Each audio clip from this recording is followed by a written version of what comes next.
तो हम लोग क्वेश्चन पर चलते हैं। थ्योरी देखकर समझ लिया, सारे प्रॉपर्टी देख लिया। सबसे पहले हमारा डिटर्मिनेंट, मैट्रिक्स में एक टॉपिक मेरा और रहा हुआ है एलिमेंट्री रो ऑपरेशन।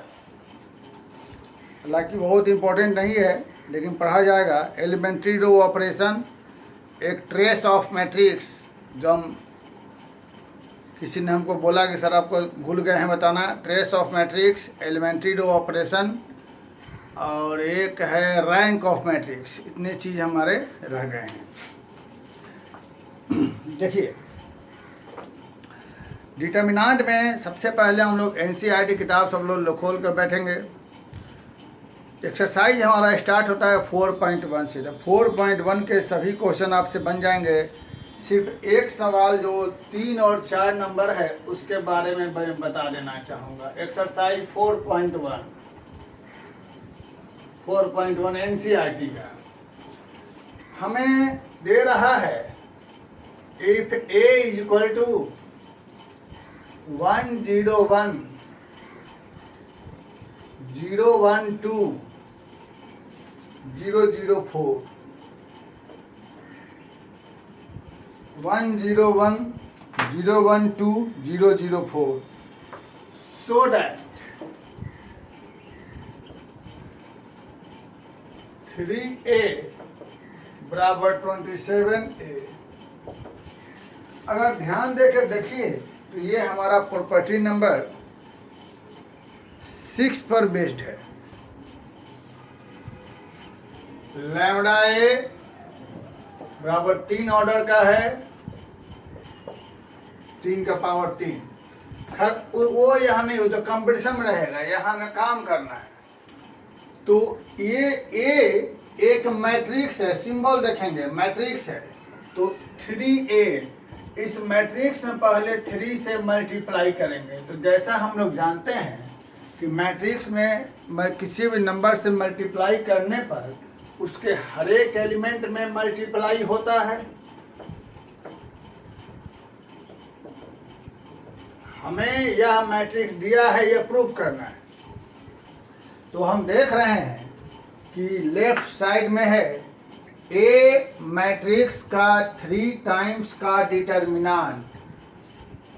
ए मैट्रिक्स में 3 से मल्टीप्लाई करके डिटर्मिनेंट निकालना है। और राइट में दे रहा है ए के डिटर्मिनेंट में 27 से मल्टीप्लाई करके बराबर दिखाना है। तो जब हम इस ए मैट्रिक्स में पहले 3 से मल्टीप्लाई किया तो हर एक एलिमेंट में मल्टीप्लाई हो जाएगा। 1 में 3 से 0 में वही रहेगा, ये हमको मालूम है क्योंकि मैट्रिक्स में सब में होता है। अब इसका हम डिटर्मिनेंट निकालें। अब हम इसका डिटर्मिनेंट निकालेंगे तो क्या आएगा वो बात की चीज है। राइट में क्या कह रहा है कि पहले इस दिए गए मैट्रिक्स का, जो मैट्रिक्स ए का डिटर्मिनेंट, यानी सीधे पर डिटर्मिनेंट ही निकाला जाए। यस, डिटर्मिनेंट निकाला जाए तब उसमें 27 से मल्टीप्लाई किया जाए, तब देखा जाए दोनों LHS RHS बराबर। तो कैसे वैल्यू निकालेंगे सब लोग जानते हैं। लेकिन अगर प्रॉपर्टी का हम इस्तेमाल करें, जो हम पिछले वीडियो में बताए हैं कि ये ट्रायंगुलर मैट्रिक्स रहा, इसके डायगोनल के नीचे में सारा 0 रहा, तो इसका डिटर्मिनेंट क्या निकलेगा? 3 × 3 × 12 क्या हो जाएगा मेरे ख्याल से। और वही जब इसका डिटर्मिनेंट निकालेंगे प्रॉपर्टी के आधार पर, देखा प्रॉपर्टी क्यों जरूरी है, बराबर 4। अब इसमें 27 से मल्टीप्लाई कर दिया जाए तो 27 गुना 4, 4 7 28, 4 दूनी 8, 2 10।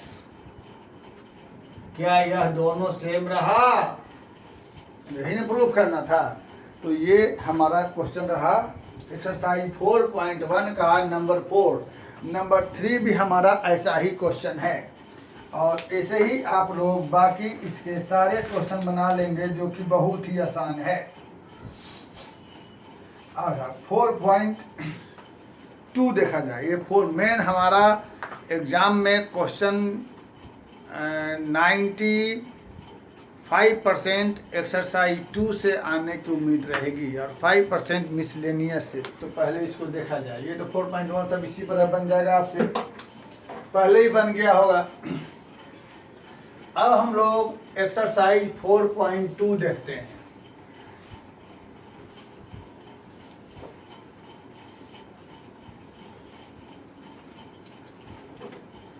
इसमें 4.2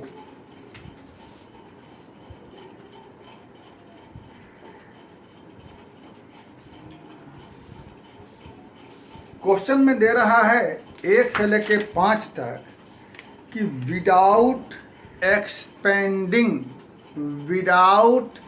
एक्सपेंडिंग इवैल्यूएट, बिना एक्सपेंड किए इसकी वैल्यू निकालें।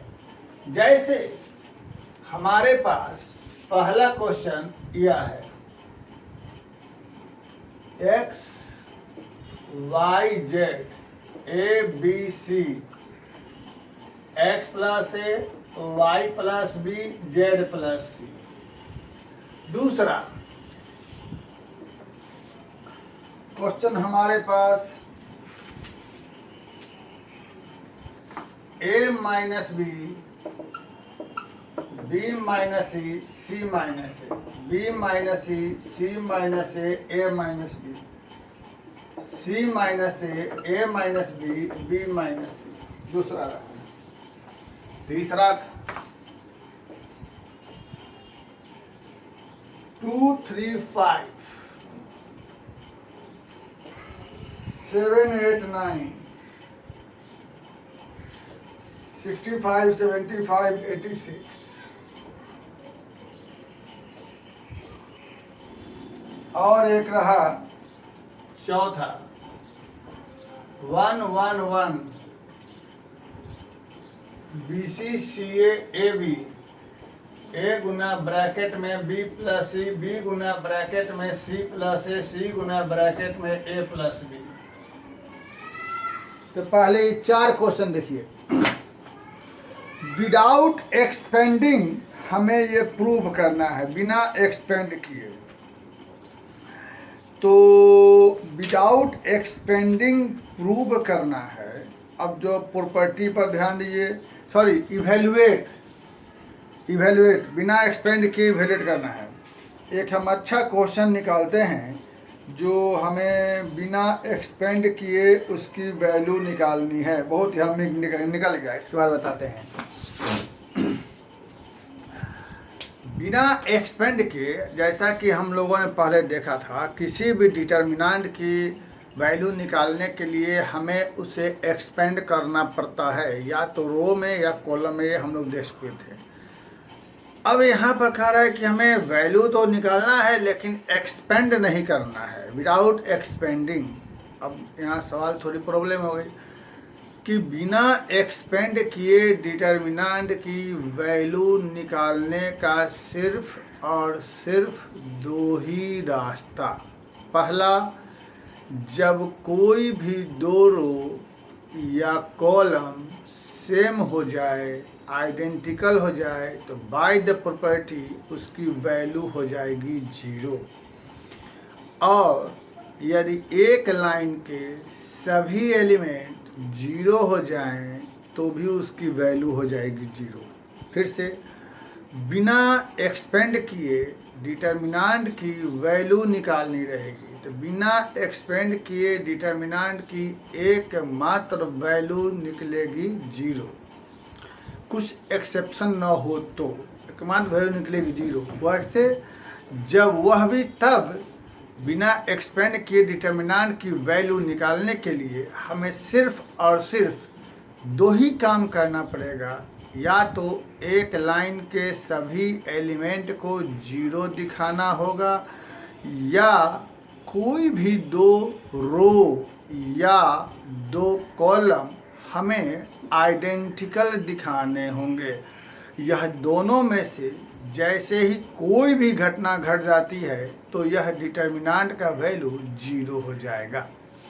तो देखिएगा आपके सभी क्वेश्चन में इसका आंसर 0 ही है। फिलहाल पहला में अगर हम इस पर फोकस करें और कॉलम 3 को देखें तो कॉलम 3 में जैसे प्रॉपर्टी नंबर 8 सबका 8 ही का सब में इस्तेमाल है, बीच में बाकी सबका इस्तेमाल है, मेन 8 नंबर ही है। इसको हम लोग वैल्यू निकालने के लिए इसमें हम लोग या तो कॉलम 1 माइनस कर दें या कॉलम 2 करके देखते हैं क्या होता है। अभी कुछ एक्स्ट्रा क्वेश्चन ना बनाएंगे, हमें समझाने देंगे। पहले कॉलम 3 में माइनस किया कॉलम 1 या कॉलम 2, तो सोचो जब कॉलम 3 को हमने चेंज किया तो लिखेंगे कॉलम 3 चेंज हो रहा है किसमें, कॉलम 3 में से कॉलम 1 माइनस हो रहा है प्रॉपर्टी नंबर 8 पर। तो जब कॉलम 3 में से कॉलम 1 माइनस होगा तो क्या बचेगा, थोड़ा बचा कर यहाँ लिखो तो यहाँ बच जाएगा ए, यहाँ बच जाएगा बी, यहाँ बच जाएगा सी। क्लियर हो गया। कॉलम 3 में से कॉलम 1 माइनस होगा तो ये बच जाएगा। हाँ, तुम कॉलम 1 भी कॉलम 2 भी माइनस कर सकते हो। तो हमने कॉलम 3 को यहाँ चेंज किया था, इसका मतलब ये रहा कि कॉलम 2 हमारे पास ऐसा ही रह जाएगा, कॉलम 1 हमारे पास ऐसा ही रह जाएगा। ऐसा करने के बाद हमने यह देखा कि हमारा कॉलम 2 और कॉलम 3 दोनों आइडेंटिकल हो गया और इस कारण इसका वैल्यू क्या हो जाएगा, 0।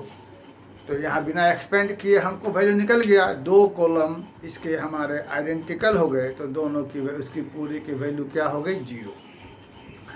अब इसी बेस पर जरा क्वेश्चन नंबर 2 पर फोकस किया जाए।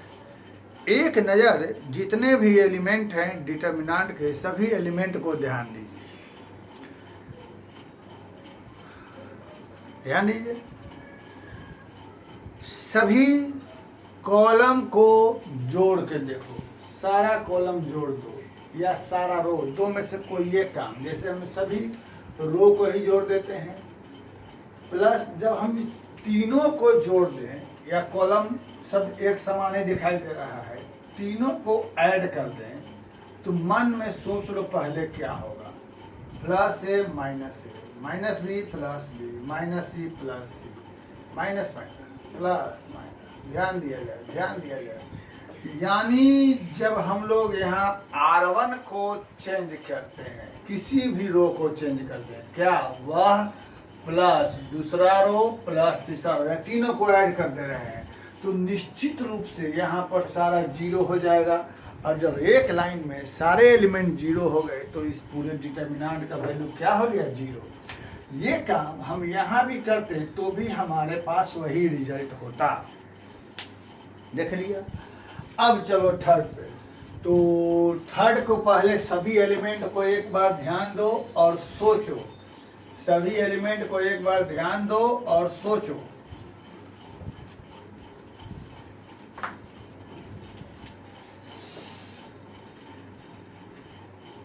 ये तो पक्का है कि चूंकि हमें बिना एक्सपेंड किए वैल्यू निकालनी है तो निश्चित रूप से हमें कोई भी 2 लाइन को सेम दिखाना है या एक लाइन के सारे 0 करना है, यह बात तय है, इसमें कोई 2 राय नहीं है। अब आगे की बात।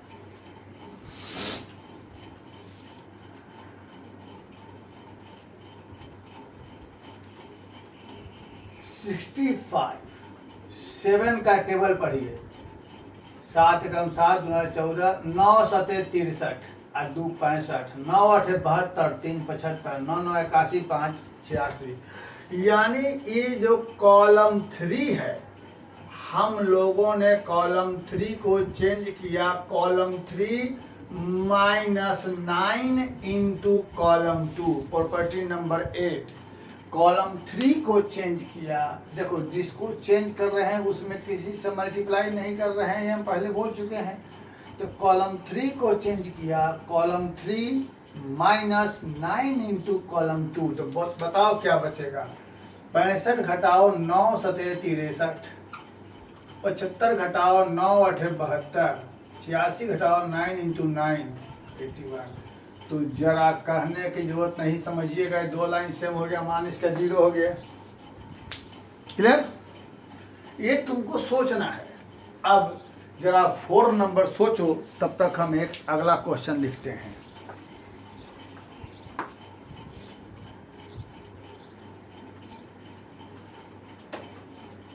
एनसीईआरटी का 5वां नंबर, विदाउट एक्सपेंडिंग प्रूफ। पहले उसको सोचो।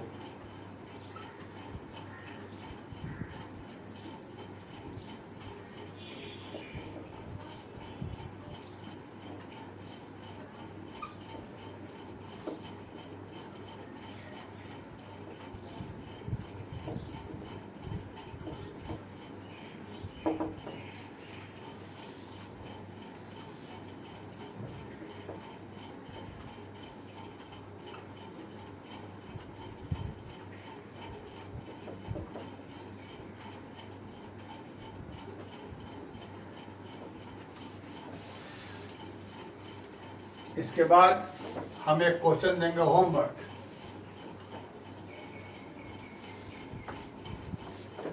सोचिए, हमें मालूम है कि ऐसे सवाल को बनाने के लिए हमें क्या करना है। यही करना है कि कोई भी दो लाइन सेम करना है, यहाँ ब्रैकेट तोड़ दिया जाए, या एक लाइन के सारे एलिमेंट 0 दिखाने हैं। अब सोचा जाए, क्वेश्चन बनाने के पहले सारी प्रॉपर्टी ध्यान देनी चाहिए और बहुत ही बारीकी से डिटर्मिनेंट के सभी एलिमेंट्स को ध्यान देना है। सिर्फ देखना नहीं है, देखना है, समझना भी है। A B B C A C, A B B C A C, A B B C A C. क्या देखा? ये देखा गया कि यदि हम कॉलम 3 में कॉलम 2 को ऐड करते हैं, देखते हैं क्या होता है। यानी कॉलम 3 को चेंज करते हैं, कॉलम 3 प्लस कॉलम 2 ऐड करते हैं, तो बेटा यहाँ बचेगा A B plus B C plus A C. यहाँ ही बचेगा A B plus B C plus A C. यहाँ ही बचेगा A B plus B C plus A C. बाकी यह बच गया हमारे पास ऐसा।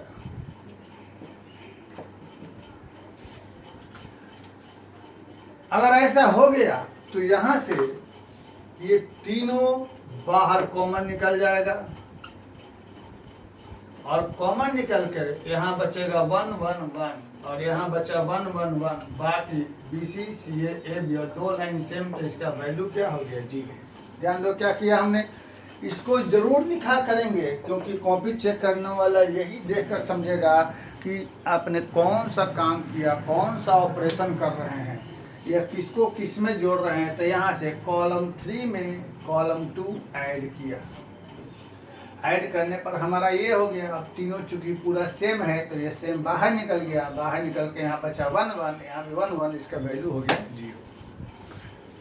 इसको देखिए, ये प्रूव करना है, यह बराबर यह, विदाउट एक्सपेंडिंग।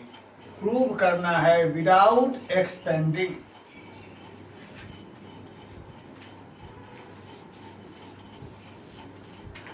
LHS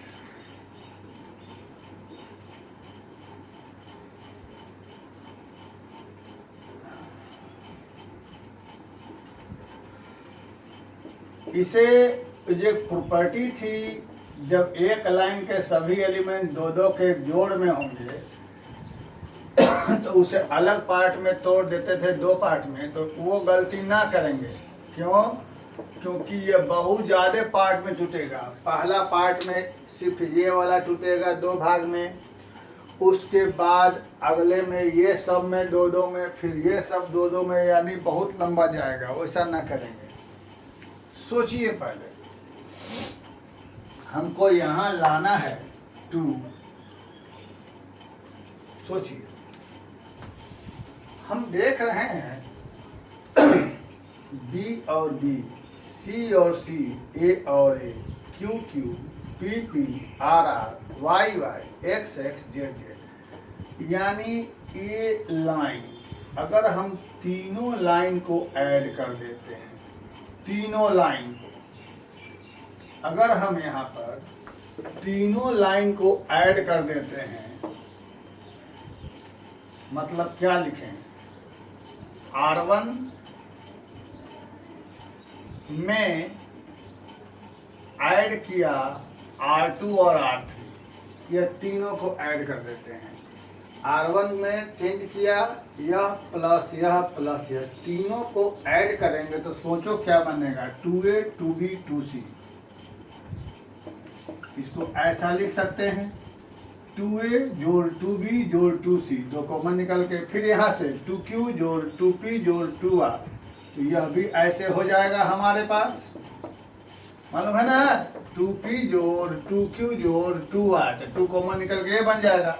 वैसे ही यहाँ पर 2x plus 2y plus 2z यानी 2 इंटू यह, बाकी सबको ऐसे ही छोड़ दिया जाए।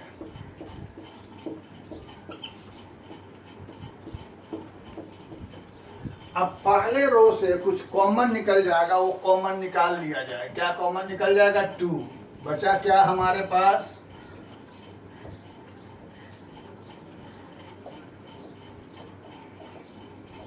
फिर यहाँ पर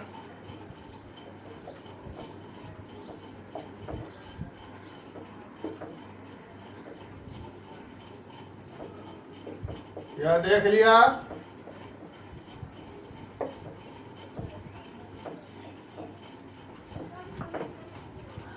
देखो 2 बाहर आ गया। अब सोचा जाए, ट्रिपल है, डबल डबल, यहां लाना है सिंगल सिंगल, कैसे किया जाए, सोचा जाए। ये जो R2 है, R2 में से R1 माइनस कर देते हैं।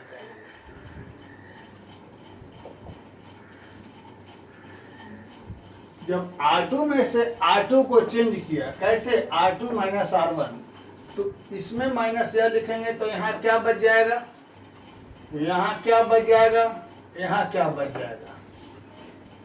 यही काम हम यहाँ भी कर देते हैं। R3 में से R1 माइनस, तो आप एक बार में एक ही स्टेप करिएगा, इसके बारे में डिटेल समझाएंगे। R3 को भी चेंज करते हैं, एक बार में एक ही स्टेप करिएगा। हम 2 कर रहे हैं, 2 भी कर सकते हैं, लेकिन कुछ प्रैक्टिस के बाद समझा देंगे। अब R3 में से R1, R3 को चेंज किया, R3 माइनस R1, तो यहाँ क्या बच जाएगा, minus C minus R minus Z, बाकी पहले वाले को छोड़ दिया। यानी हमने यहाँ पर चेंज किया था किसको,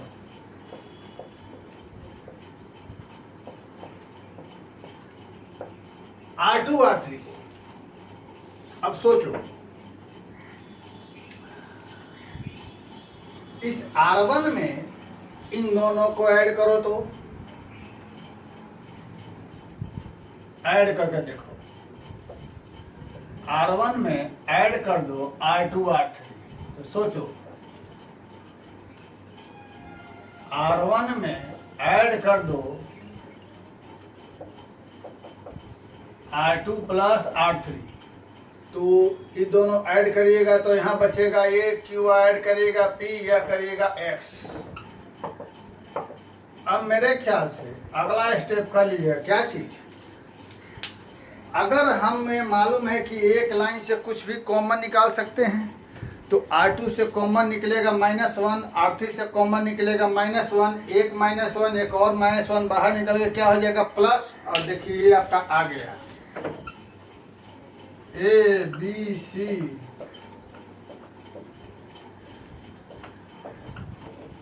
क्या किया, हर जगह जो किया सो यहाँ लिखा हुआ रहेगा। मेन इसका यही स्टेप है जो करना है। पहले R1 में R1 R2 R3 सब ऐड कर दिया, उसके बाद 2 कॉमन निकाल लिया, उसके बाद क्या किया, यहाँ से R2 में से R1 माइनस करके लिखा, R3 में से R1 माइनस करके लिखा, फिर R1 में ये दोनों जोड़ दिया, बच गया 1 माइनस 2 माइनस बाहर निकला, हमारा आ गया। एक क्वेश्चन हम देते हैं, आप लोग घर पे ट्राई करिएगा, घर पे ही है ही, इसको खुद से ट्राई करिएगा। Without expanding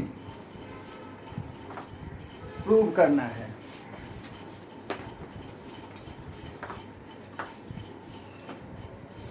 prove without expanding.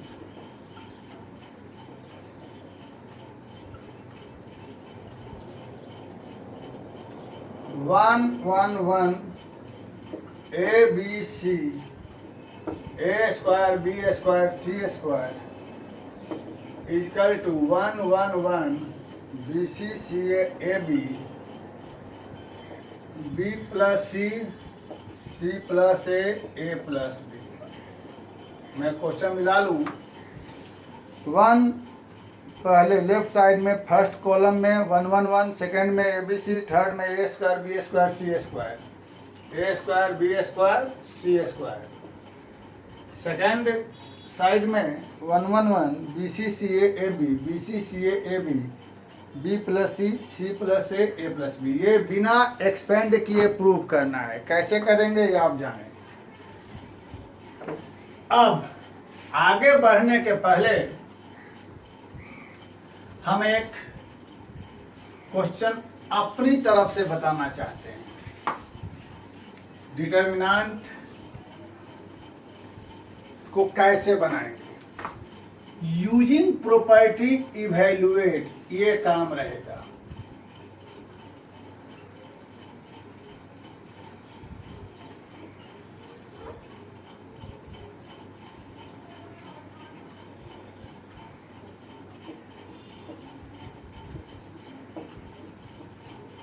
ये रहा,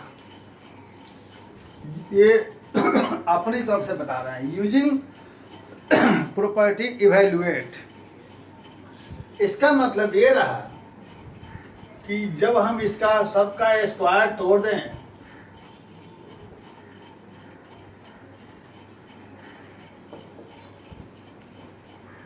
तो अगर हम इसको एक्सपेंड करने चलते हैं तो जो भी मेरे पास रूल मालूम है ऐसे करेंगे तो +1 -4 +9 इस 1 के रो कॉलम को ढक देंगे तो यह बचेगा।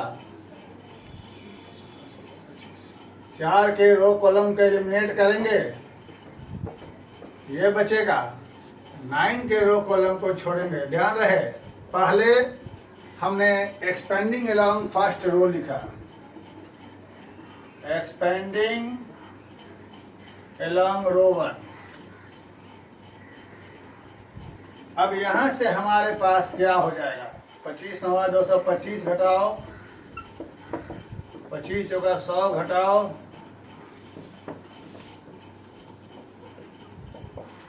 जो आएगा सो आएगा। वो ज़्यादा टेंशन की बात नहीं है। लेकिन सोचो ये तो कोई छोटा छोटा संख्या था, कर लिया। बड़ा इसमें विचित्र सा आएगा। अगर ऐसे करना रहे तो एक 7 8 के बच्चे को दे दिया वो भी कर लेगा। उसमें क्या टेंशन की बात है। समझा दिया जाए वो भी कर लेगा। तो तुमको क्यों पढ़ रहे हो भाई। यूजिंग प्रॉपर्टी इवैल्यूएट ऐसा करके आएगा।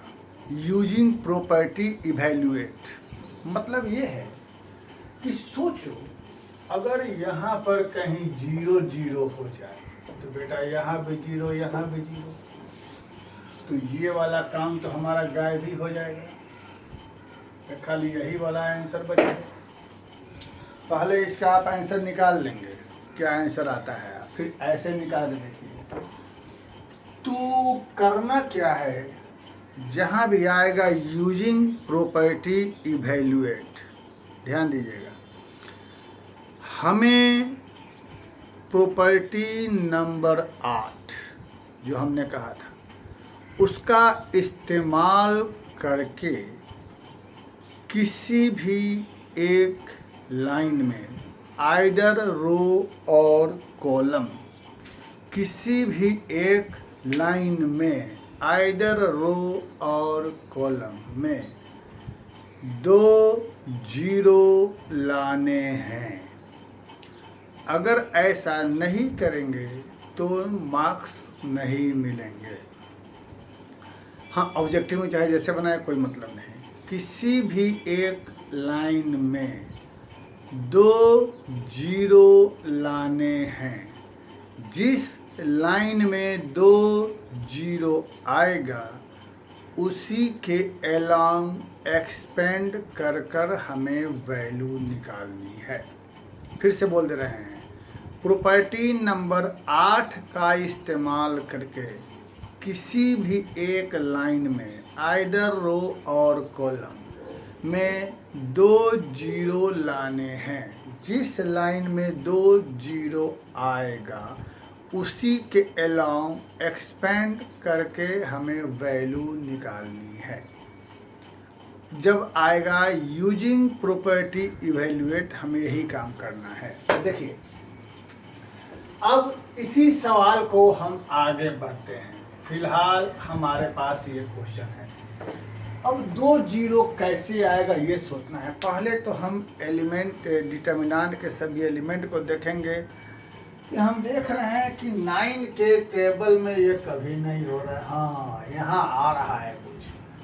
4 के टेबल में 16 है, ये कुछ लग रहा है, लेकिन ये भी ज़्यादा अच्छा लग रहा है। ये जो है इसका डबल प्लस इसके बराबर 4 दूना 8 1 9, यानी हम लेते हैं रो 3। बेटा हमने रो 3 को चेंज किया, रो 3 को चेंज करते हैं। कैसे?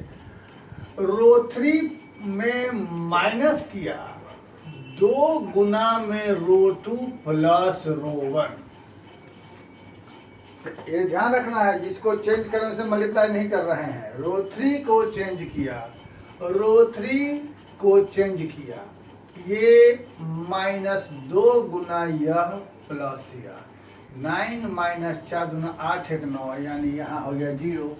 ऐसे ही पूरे को 16 माइनस 2 गुना 9 18 जोड़ 4, 18 4 22, 6 क्या हो जाएगा -6। ऐसे यहाँ पर 25 घटाओ 16 दूना 32 जोड़ 9, तो 25 घटाओ 41, यानी यहाँ हो जाएगा -16। ये हमारा हुआ, रो 3 चेंज हुआ। इसका मतलब रो 1 और रो 2 हमारे पास ऐसा ही रह गया। अब देखो, जिस लाइन में 1 जीरो आया उसी लाइन में अगला जीरो आना है, लाना पड़ेगा। तो 1 जीरो यहाँ है, तो अगला जीरो या तो यहाँ होगा या यहाँ रहेगा। तो 16 और 6 में कोई रिलेशन नहीं दिखाई दे रहा है, लेकिन 1 और 4 में रिलेशन है। इसलिए ये काम ना करेंगे क्या, R1 को चेंज करके ऐसा काम 4 गुना R1 माइनस R2 नहीं करिएगा, लेकिन इससे बचिएगा। क्योंकि जिसको यहाँ वही होगा 4 गुना 1 घटाओ 4 0, लेकिन जिसको चेंज कर रहे हैं उसमें तो मल्टीप्लाई करने से हम मना किए थे। तो अगर करेंगे तो बाहर डिवाइड कर देंगे, लेकिन हम लोग ऐसा काम ना करेंगे, लास्ट स्टेज में करेंगे। तो हम यहाँ पर R2 को चेंज कर रहे हैं। कैसे? R2 जो है इसका 4 गुना है, तो R2 को चेंज करेंगे कैसे, R2 माइनस 4 गुना R1। तो ये घटाओ 4 गुना 1 0, 9 घटाओ 4 चुका 16, 9 7 16, 16 घटाओ 9 चुका 36, 9 चुका 36, यानी क्या बचेगा -20। बाकी को छोड़ दिया जाए। अब हमने देखा कि हमारे पास एक लाइन में 2 जीरो हो गया। किस लाइन में हुआ? फर्स्ट कॉलम में। तो जैसा हमने बताया था, जिस लाइन में 2 जीरो हो उसी के अलोंग एक्सपेंड किया जाए। तो एक्सपेंडिंग अलोंग कॉलम 1, तो कॉलम 1 का एलिमेंट 1 का साइन क्या रहा? प्लस। और 1 के रो कॉलम को छोड़ेंगे तो हमको ये बचेगा, यानी क्या चीज, -7 -6 -20 -16। और आगे जाने की जरूरत नहीं, क्योंकि 0 0 है, इसीलिए 0 0 लाए हैं। तो यहाँ से क्या बचेगा, -7 गुना -16